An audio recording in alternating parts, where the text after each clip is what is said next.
Upay nga aga, dito po tayo sa sarap na baray. Magluluto po tayo ng biscuits. Malapit na kasi ang Pasko. Kaya gagawa pa ako ng gingerbread biscuits o gingerbread man. O kahit na ano, basta brown siya. Kaya yun ang gagawin ko po. Ito po yung ating mga ingredients. Tingnan natin. Ito po yung ating ingredients. Meron po tayong flour. Mayroon po tayong 300 po ang isang mixture, pero ito dalawang mixture pong gagawin ko, kaya pinagsama ko na ito. Meron pong 600 grams ng plain flour. Iaano po natin, sisip po natin dito para mahalo po siya. Ayan. Tapos maglalagay po tayo ng 2 teaspoon po ng bicarbonate of soda. Dalawa po. Ihalo po natin dito para mahalo po siya sa ating mimix na flour.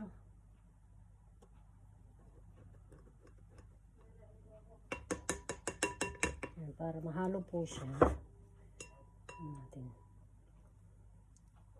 Sip po natin ang ating flour at saka ang ating carbonate of soda.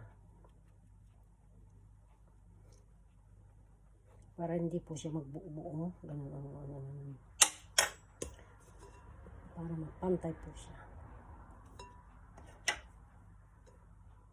Yan po.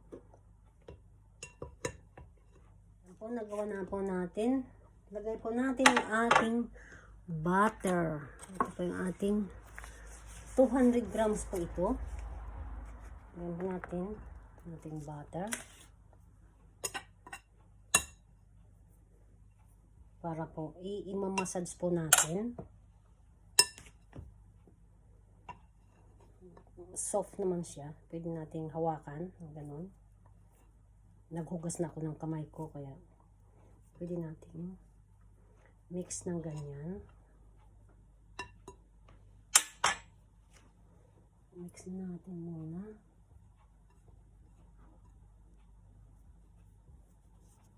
Natin ang ating mixed spice. Meron po tayong, gawin po natin ng 3 teaspoon. Ayan.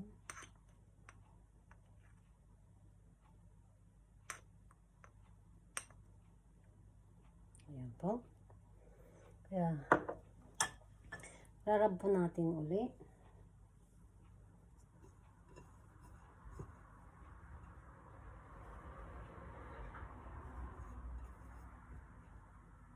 Hanggang maging breadcrumb po siya, parang mahalo na po lahat ng ating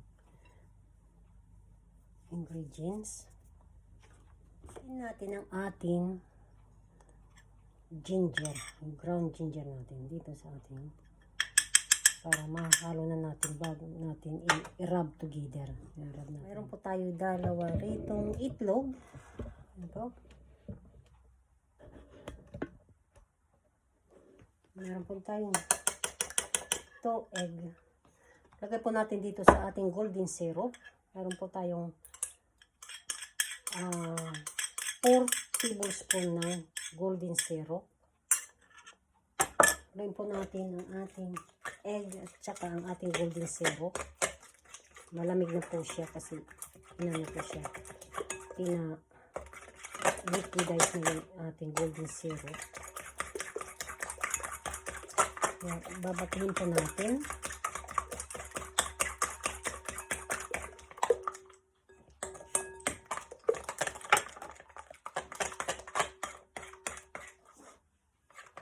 Lagay po natin ang ating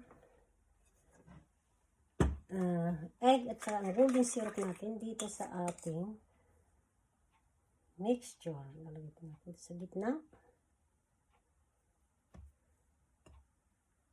Ito. Mas gusto ko nandoon sa haluin ko po. Para unti-unti pong maghalo po sila.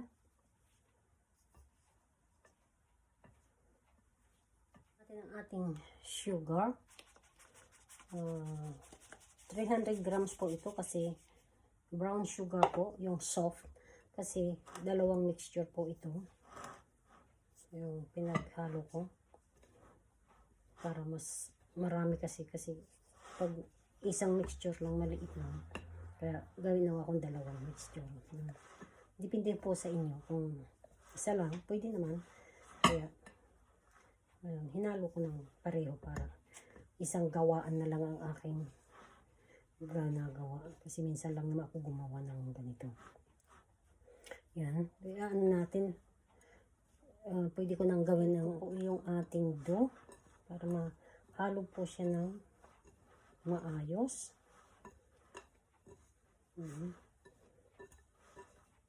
Bago ko ilagay doon sa aking pastry board. Kailangan mahalo ng maayos mo. Kasi basa pa yung ano niya. Yan. Halo natin.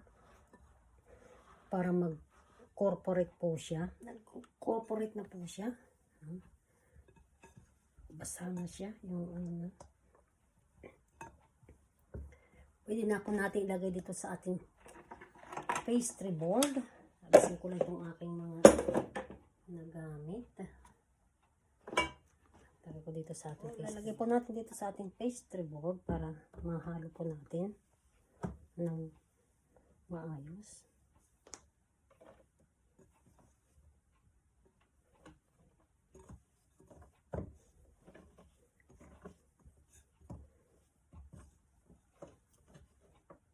Ayan po. Pwede po kayo maglagay ng extra flour sa board ninyo pag nadikit po. Pero ako okay na itong ganito kasi okay naman siya, di naman siya masyadong nadikit. Kaya ano ko na lang, i-roll ko na lang aking dough para ma-flat siya. Yan. Yan, okay siya. Kahit na walang extra flour sa board, okay na siya. Ayan po. Soft na po siya. Yan. Ano lang natin, pa-flat. Meron po ako dito ng rolling pin, kaya ito po ang gagamitin ko para ma-flat ang ating gingerbread. Kung ko lang tumatin. Sandali dito. Gamitan natin ang rolling pin natin para ma-flat po natin. Yan po.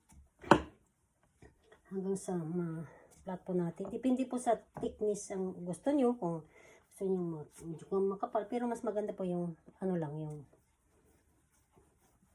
manipis lang. Parang ano lang ng mga biscuits. Ganun. Hindi masyadong makapal kasi masyadong malaki naman pag malaki. Kaya ilang yung medyo manipis lang. Pag-flat natin yan. Ang ating mixture. Pwede po kayong kahit na anong size po ang gawin nyo. Pwede yung gingerbread man. Kasi wala yung aking ano. Kaya star na lang gagamitin ko. Gawin ko na lang star. Kaya Christmas tree kasi malapit na naman ang Pasko. Kaya ayan, mayroon akong Christmas tree design dito. Ayan, ang gagamitin ko na lang para mag-feeling Christmas naman ako. Wala yung aking hulmahan ng gingerbread, kaya Christmas tree na lang ang gagamitin ko. Ayan, pwede nang ganon. Ayan, so dalawang ano siya, Christmas star at 3 ang size niya. Kaya alisin ko dito. Nadikit siya masyado. Ayan ang star ko. Pwede na. Pwede na yan. Lalagay ko lang sa aking tray. Ang aking gingerbread na Christmas tree. Ayan. Lagay natin dito. Para, ayan, mayroon akong dito ng star. different sizes po. Pwede po kahit na ano pong wala yung aking gingerbread hulmahan. Kaya star na lang ang gagawin ko, tsaka Christmas tree. Pwede naman. Nasa inyo po yung kahit anong pang nyo. Ayan, star at Christmas tree. Ayan.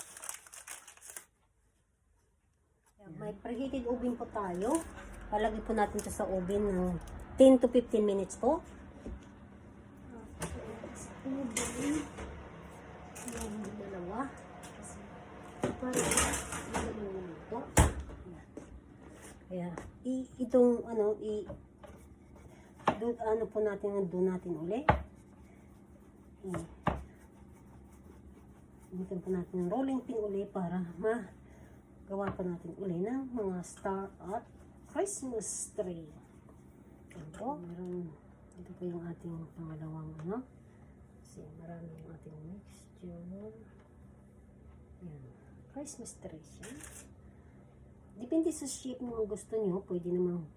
Pero ito, gingerbread talagang dapat. Pero, wala akong, kaya 3 and star ang gagawin ko. Ayan, star ko. Maganda. Para may malapit ng Pasko. Pag magpasko, mayroon akong mga biscuits na papakain sa mga bata. Ayan. Another star and another 3 dito. Ayan. May gingerbread Christmas star. Luto na siya. Ayan, luto na siya. Isa pa. Ayan. Hindi natin ilagay ang isa. Yan ang aking cookie. Ginger star. I-ano ko lang para lumamig yung kabilang side kasi malambot pa siya.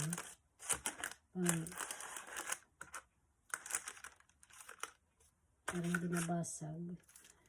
I-ano ko lang. Para sumingaw yung kabila. Yan. Yan ang aking gingerbread or star shape kasi siya. At Christmas shape. Ayan. Marami pa ako nagawa. Ayan. Yan na po ang ating ginger star shape sa sarap ng uray.